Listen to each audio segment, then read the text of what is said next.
নামাজই হলো 5 প্রকারের, আর 5 প্রকার নামাজির নামাজও হলো 5 ধরনের এবং তার ফলাফল হলো 5 ধরনের।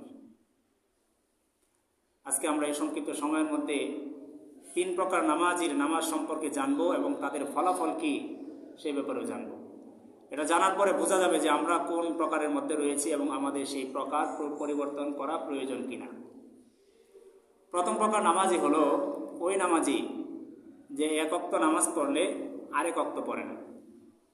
জোহর, আসর, মাগরিব, এশা 4 ওয়াক্ত পড়লেও ফজরের ওয়াক্তে নামাজে সে অংশগ্রহণ করে না।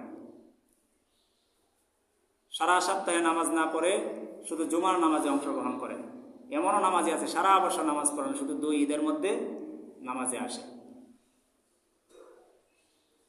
তাহলে সেও তো নামাজি, হয়তো সে নিয়মিত পড়তেছে না।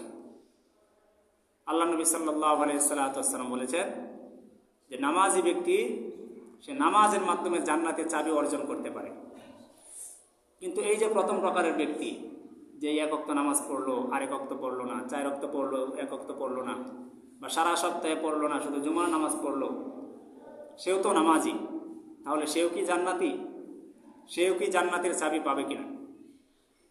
এটা হলো প্রথম প্রকারের নামাজি, যে গুরুত্ব সহকারে 5 ওয়াক্ত নামাজ যথাসাধ্য নিয়মিত আদায় করে না। 1 ওয়াক্ত পড়লে আরেক ওয়াক্ত পড়ে না।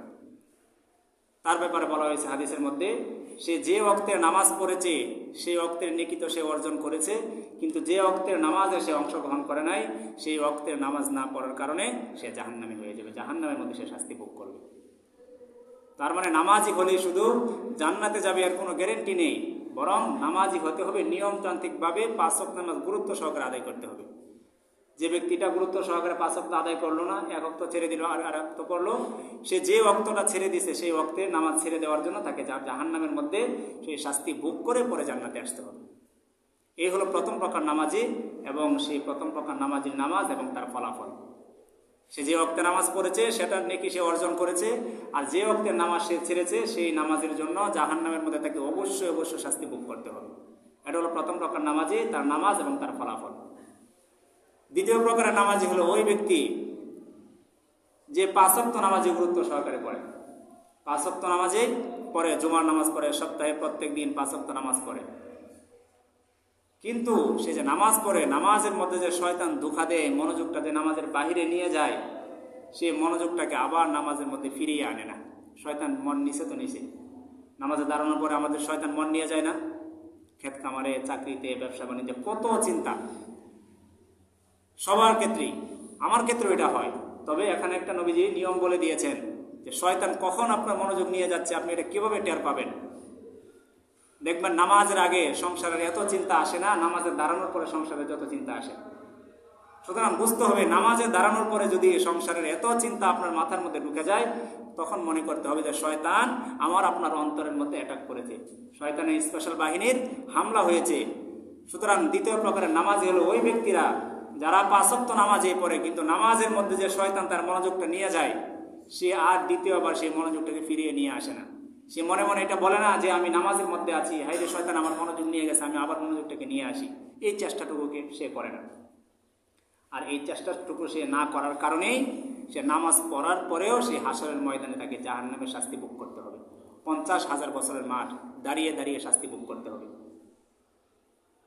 তার মানে কি হলো, আমাদের নামাজের অবস্থা তো অধিকাংশ এইরকমই। 5 ওয়াক্ত নামাজ আমরা অনেকেই পড়ি, কিন্তু নামাজে দাঁড়ানোর পরে কি মনোযোগ নেই, শেষ। ইমামের সাথে নামাজ পড়তেছি, ইমাম যখন রুকুতে যাচ্ছে, সাজদায় যাচ্ছে, সালাম ফিরাচ্ছে, ইমামের সাথে সাথে সব কিছু করতেছি, কিন্তু আমার মনোযোগ কোথায়? বাহিরে, বাড়িতে, খেতে খামারে, চাকরি, ব্যবসা বাণিজ্যের মধ্যে। এটা আমাদের প্রায় সবার ক্ষেত্রেই হয়। এই জন্য মুহতারাম হাজরিন, যারা 5 ওয়াক্ত নামাজ পড়ি, নামাজে দাঁড়ানোর পরে নামাজে সেই মনোযোগটাকে শয়তান যখন নিয়ে যাবে, আবার নামাজের মধ্যে ফিরিয়ে নিয়ে আসতে হবে। অন্যথায় এই নামাজ পড়ার পরেও জাহান্নামের শাস্তি ভোগ করতে হবে। আর এই কথাটা আল্লাহ পাক রব্বুল আলামিন সূরা মাউনের মধ্যে বলেছেন, ফাওয়াইলুল লিল মুসাল্লিন, ওই সমস্ত মুসল্লিদের জন্য ওয়াইল নামক জাহান্নাম রয়েছে।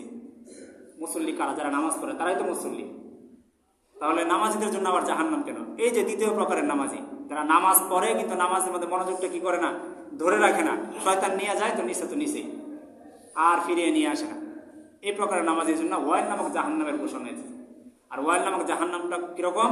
হাদিসের মধ্যে এসেছে এটা শুরুতে এই জাহান্নামটা এত গভীর, এই জাহান্নামের মুখের মধ্যে যদি একটা পাথর ছেড়ে দেওয়া হয়, এই পাথরটা জাহান্নামের শেষ সীমানায় ওয়াইল নামক এই যে অমনোযোগী নামাজির যে যার জন্য জাহান্নামকে প্রস্তুত করে রাখা হয়েছে, সেই পাথরটা নিচে পড়তে পড়তে 500 বছর লাগবে। তাহলে দ্বিতীয় প্রকারের নামাজি যে নামাজটা পড়ে কিন্তু নামাজের মধ্যে কি থাকে না? মনোযোগ থাকে না।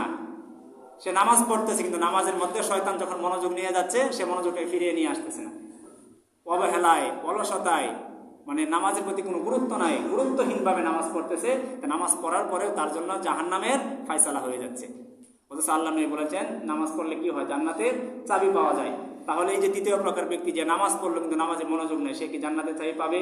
সে পাবে না, কারণ শয়তান মনোযোগ নিয়ে যাচ্ছে আর আপনি আবার সেই মনোযোগকে ফিরিয়ে নিয়ে আসতেছেন না। শয়তান মনোযোগ নিচে তো নিচে। এই জন্য বলা হয় যে নামাজই 5 ধরনের, তার নামাজও 5 রকমের, ফলাফলও 5 রকমের। এই যে দ্বিতীয় প্রকার নামাজি, শয়তান মনোযোগটা নিয়ে গেল, সে আর মনোযোগটা ফিরিয়ে নিয়ে আসলো না, সেই ব্যক্তি নামাজ পড়ার পরেও জাহান্নামের মধ্যে সেই হাসরের মাঠে দাঁড়িয়ে দাঁড়িয়ে শাস্তি ভোগ করতে হবে।